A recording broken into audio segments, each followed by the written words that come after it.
আসসালামু আলাইকুম ভিউয়ার্স, আরও একটি নতুন পর্বে আপনাদের সবাইকে স্বাগতম জানাচ্ছি। আজকে আমি আপনাদের জন্য নিয়ে এসেছি দেশি মুরগি ভুনার রেসিপি।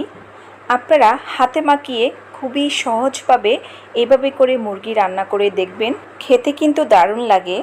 প্রথমে আমি মুরগি ভুনার জন্য দেশি মুরগিকে ভালো করে কেটে পরিষ্কার করে ধুয়ে আর এভাবে করে কাট করে নিয়েছি, দেখতেই পাচ্ছেন। এখন মুরগিটাকে ম্যারিনেট করে নেব। করে দিচ্ছি 7টা এলাচ, 3টা দারুচিনি, 7-8টা গোলমরিচ, 8-9টা লং, 3-4টা তেজপাতা।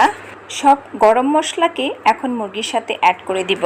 আরও সাথে অ্যাড করে দিচ্ছি 1 চামচ লবণ, 1.5 চামচ লাল মরিচ পাউডার, 1 চামচ হলুদের গুঁড়া, 1 চামচ ধনিয়া গুঁড়া, 1 চামচ জিরা গুঁড়া, 1 চামচ গরম মশলা পাউডার, 1 টেবিল চামচ আদা বাটা, 1 টেবিল চামচ রসুন বাটা, সরিষার তেল অ্যাড করে দিচ্ছি 2 টেবিল চামচের মতো, 1 কাপ দিয়ে দিচ্ছি পেঁয়াজ কুচি। এখন সব উপকরণকে একসাথে খুব ভালো করে মিক্স করে নেব। আচ্ছা, আমার মা কিন্তু সব সময় দেখতাম হাত দিয়ে এভাবে মাখিয়ে দেশি মুরগি রান্না করতো, আর রান্নাটা বসানোর সাথে সাথেই এত সুন্দর একটা স্মেল বের হতো। আপনারা কিন্তু এভাবে করে দেশি মুরগি মাখিয়ে রান্না করতে পারেন, খেতে কিন্তু খুবই অসাধারণ লাগে। আচ্ছা, আমার মুরগি খুব ভালো করে ম্যারিনেট করা হয়ে গিয়েছে।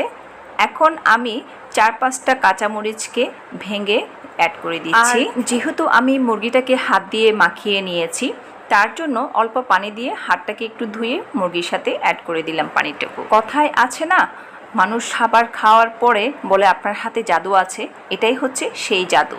এখন ঢাকনি দিয়ে ঢেকে আমি মুরগিটাকে চুলায় বসিয়ে দিয়েছি, আর ফ্রোজেন টমেটো অ্যাড করে দিচ্ছি 2টা। টমেটো অ্যাড করার পরে এখন ঢাকনি দিয়ে ঢেকে চুলার আঁচটাকে হাই করে 5 মিনিটের জন্য কুক করে নেব। দেখতেই পাচ্ছেন এখন মুরগি থেকে অনেকগুলা পানি বের হয়ে এসেছে। আপনারা হাই হিটে এভাবে 5 মিনিট প্রথমে রান্না করে নেবেন ঢাকনি দিয়ে ঢেকে। এরপর আমি এখন মুরগিটার মধ্যে ঝোলের জন্য পানি অ্যাড করে দিব। তো এখানে আমি 1 গ্লাস পানি অ্যাড করে দিয়েছি। আপনারা গাঢ় কিংবা পাতলা যেমন ঝোল খেতে চান সেই পরিমাণে পানি অ্যাড করে দিবেন। পানি অ্যাড করে দেওয়ার পর এখন মুরগিটাকে একটু নেড়ে চেড়ে ঢাকনি দিয়ে ঢেকে মিডিয়াম আঁচে রান্না করে নেব প্রায় 10 থেকে 15 মিনিট পর্যন্ত। 10 থেকে 15 মিনিট পর আমি 2টা আলুকে কিউব করে কেটে অ্যাড করে দিচ্ছি। এখন মুরগিটাকে আরেকটু নেড়ে চেড়ে আলুটাকে মিশিয়ে নেব। এখন ঢাকনি দিয়ে ঢেকে মিডিয়াম হিটে রান্না করে নেব 10 মিনিট পর্যন্ত। 10 মিনিট পর দেখতেই পাচ্ছেন মুরগি এবং আলু পুরোপুরি সিদ্ধ হয়ে গিয়েছে। এখন আমি অ্যাড করে দিব ভাজা জিরার গুঁড়া 1 টিস্পুন।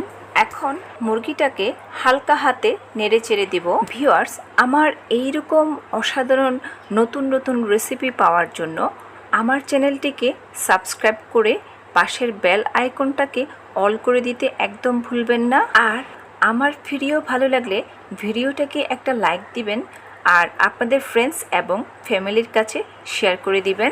এখন চুলার আঁচটাকে সম্পূর্ণভাবে লো করে দিয়ে 5 মিনিট পর্যন্ত ঢাকনি দিয়ে ঢেকে রান্না করে নেব। দেখতেই পাচ্ছেন ভিউয়ার্স, 5 মিনিট পর আমার চিকেনটা পুরোপুরি রান্না করা হয়ে গিয়েছে, তেলটা উপরে ভেসে উঠেছে। আসছে রমজান মাসে এই চিকেন রান্নাটা অবশ্যই ট্রাই করবেন, সেহরিতে কিন্তু খেতে খুবই ভালো লাগে। তাহলে ভিউয়ার্স, আজ এখানেই বিদায় নিচ্ছি। দেখা হবে আবারও কোনো নতুন রেসিপিতে। সে পর্যন্ত সবাই ভালো থাকবেন। আল্লাহ হাফিজ। আসসালামু আলাইকুম।